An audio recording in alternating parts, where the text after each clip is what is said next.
dengan upaya-upaya terus pencapaian-pencapaian yang lebih baik. Ya, sekalipun sekarang tentu sudah telat bicaranya begini ya. Bicara begini sudah telat karena sudah kasep tinggal beberapa hari lagi.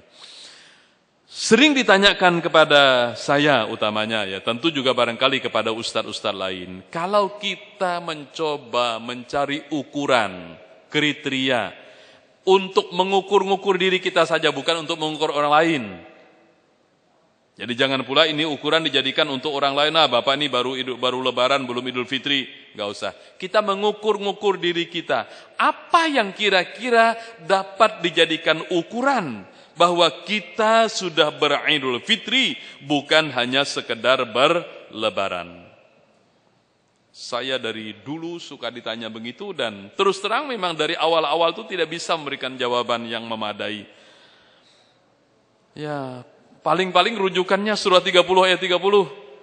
Fa aqim wajhaka lidhanina fa fitratallahi allati fataran nas 'alaiha la tabdila li khalqillah dzaliqal qayyim walakinna aktsarun nas la ya'lamun. Kan itu ada bicara soal fitrah, Idul Fitri artinya hari kembali kepada fitrah. Walau memang harfiahnya arti Idul Fitri itu adalah i'adatul fatur, yaitu bolehnya makan siang lagi. Asli harfiahnya itu sebenarnya juga berarti itu. Tapi tentu juga beridul fitri itu ya maknanya adalah kembali kepada fitrah tadi. Tapi setelah membaca, merenung, berdiskusi, mencari informasi dan sebagainya, saya sampai kepada kesimpulan dan ini menjadi keyakinan saya sampai hari ini dan saya sampaikan dalam berkesempatan. Tentu saja karena ini penafsiran, bisa benar, bisa salah, Bapak bisa setuju, bisa tidak. Ya. Bapak mau main gampang aja, pokoknya kalau sudah selesai puasa kita semua Idul Fitri. Idul Fitri artinya kembali kepada kesucian. Ya, pokoknya kita sudah dapat lah. Silakan saja kalau mau sederhana begitu. Tapi kalau saya merenungi, mungkin ada kaitan dengan kalimat takbir atau kita sebut dengan takbiran yang kita baca, yang kita disunnahkan mengucapkannya pada waktu hari raya Idul Fitri dan Idul Adha.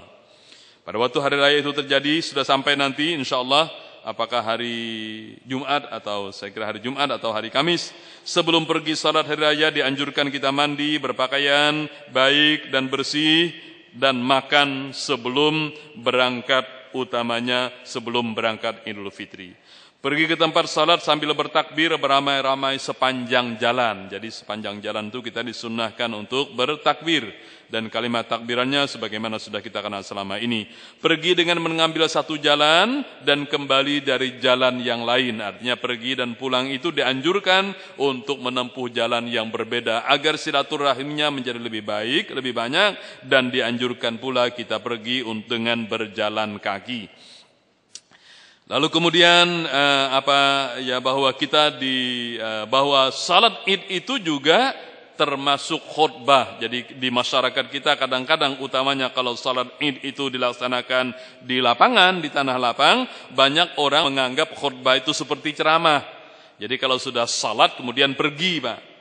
Ya, karena menganggap khutbah itu sama dengan ceramah. Padahal dalam posisi itu, khutbah itu adalah bagian tak terpisahkan dengan salat itu. Dia sama dengan khutbah Jumat. Cuma khutbah Jumat kan orang nggak bisa pulang, Pak. Karena khutbah dulu baru salat. Kalau Id kan orang pulang karena salat dulu baru khutbah. Padahal kedudukan khutbah itu juga adalah bagian dari salat itu sendiri. Jadi salat itu termasuk khutbah, jangan lupa ya. Oleh karena itu jangan ikut-ikutan meninggalkan lapangan atau tempat salat sebelum selesai khutbah Jumat, karena sebelum salat selesai khutbah Id, karena khutbah itu bagian dari salat Id itu sendiri. Baik.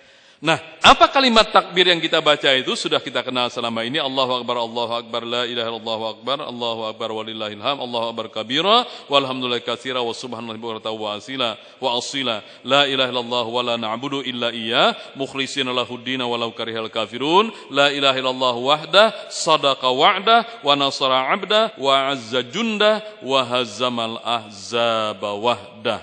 La ilaha illallah, Allahu Akbar walillahil hamd. Nah, Kalimat takbiran itu kalau kita mau fahami artinya, di situ terkandung 3 bagian. 3 bagian. Yang pertama Allahu Akbar, Allahu Akbar, Allahu Akbar, sampai Allahu Akbar kabira wa hamdallahi katsira wa subhanallahi bukratan wa asila. Itu bagian pertama. Dan ini bisa kita jadikan sebagai kriteria ukuran orang sudah beridul fitri, bukan hanya sekedar berlebaran, dengan kriteria pertama setelah Ramadan tauhidnya, mengesahkan Allahnya semakin bersih. Jadi ukuran pertama tauhidnya semakin murni, semakin bersih dari segala bentuk-bentuk yang mengotori tauhid, apa itu kesyirikan, apa itu takhayul, apa itu khurafat, dan keyakinan-keyakinan yang tidak bersumber dari ajaran Islam. Jadi kriteria pertama orang beridul fitri adalah tauhidnya semakin bersih setelah Ramadannya selesai. Dari mana kebersihan tauhid itu kita dapatkan? Ya dari puasa kita, dari salat malam kita, dari baca Quran kita, dari memperbanyak sedekah kita, dari memperbanyak qiyamul lail. Semua itu mestinya bermuara kepada tauhid semakin bersih pasca Ramadan. 1. Yang kedua, kriteria orang beridul fitri adalah apabila setelah Ramadan komitmennya pada tujuan hidup, yaitu untuk beribadah kepada Allah, semakin bertambah jelas, bertambah kuat, bertambah mantap. Dari mana itu yang kita dapatkan? 2, la ilaha illallah wa la na'budu illa iyyah mukhlishina lahuddina walau karihal kafirun. Yang kedua, jadi kriterianya komitmen pada tujuan hidup semakin membaik setelah Ramadan. Yang pertama tauhidnya semakin bersih, yang kedua tujuan komitmen pada tujuan hidup semakin bertambah kuat. Dan yang ketiga ialah la ilaha illallah wahdah sadaqa wa'dah wa nasara 'abdah wa azza jundah wa hazamal ahzaba waddah.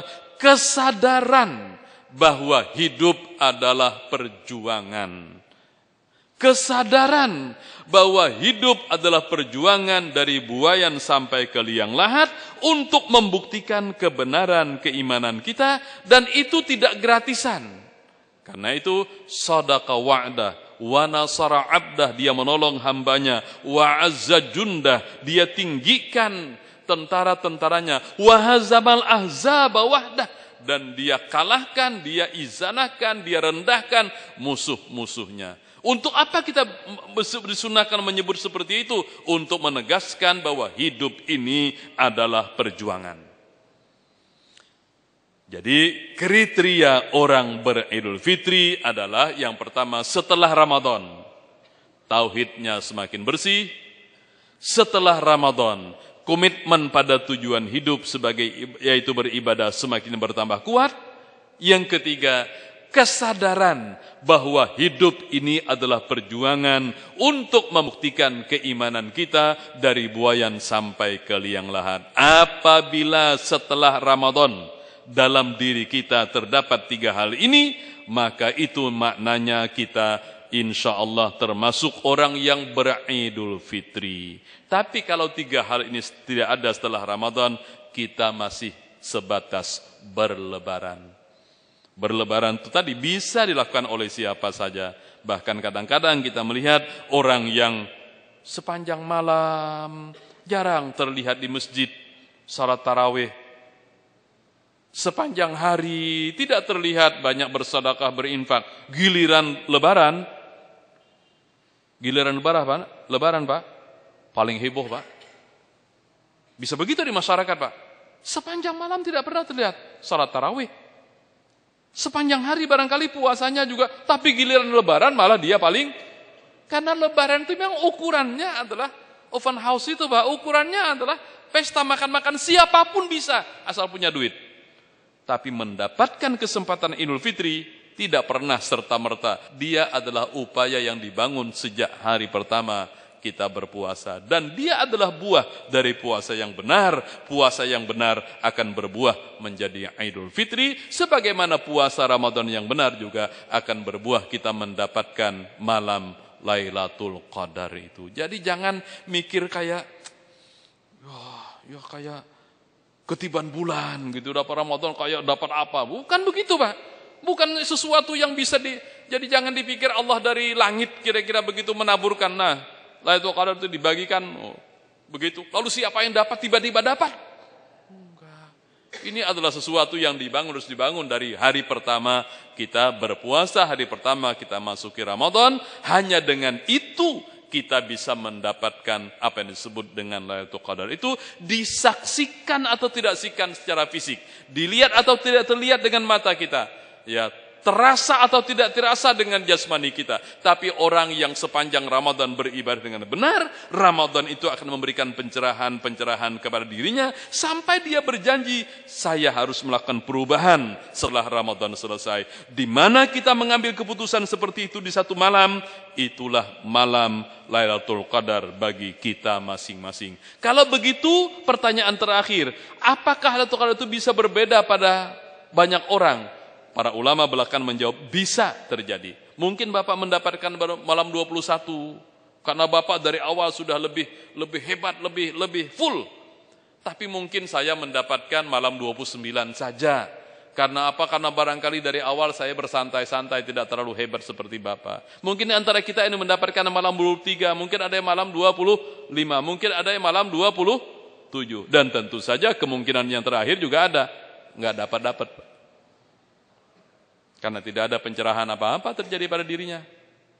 Tidak ada kesadaran baru, tidak ada komitmen baru, tidak ada kesadaran bahwa selama ini banyak kurang, banyak salah, malah makin sombong, makin angkuh. Jika itu terjadi, orang itu nggak dapat, Pak. Jadi semua ini adalah terpulang kepada kita semua dalam memanfaatkan Ramadan sejak hari pertamanya.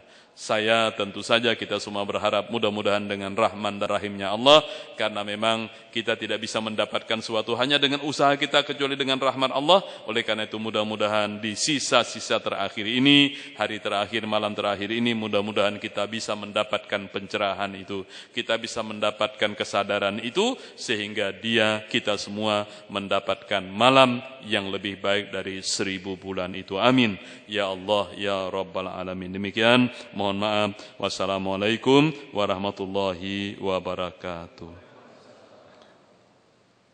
Mau nanya? Ada yang mau tanya? Cukup ya? InsyaAllah sudah hari terakhir, sudah mau libur. Demikian, terima kasih.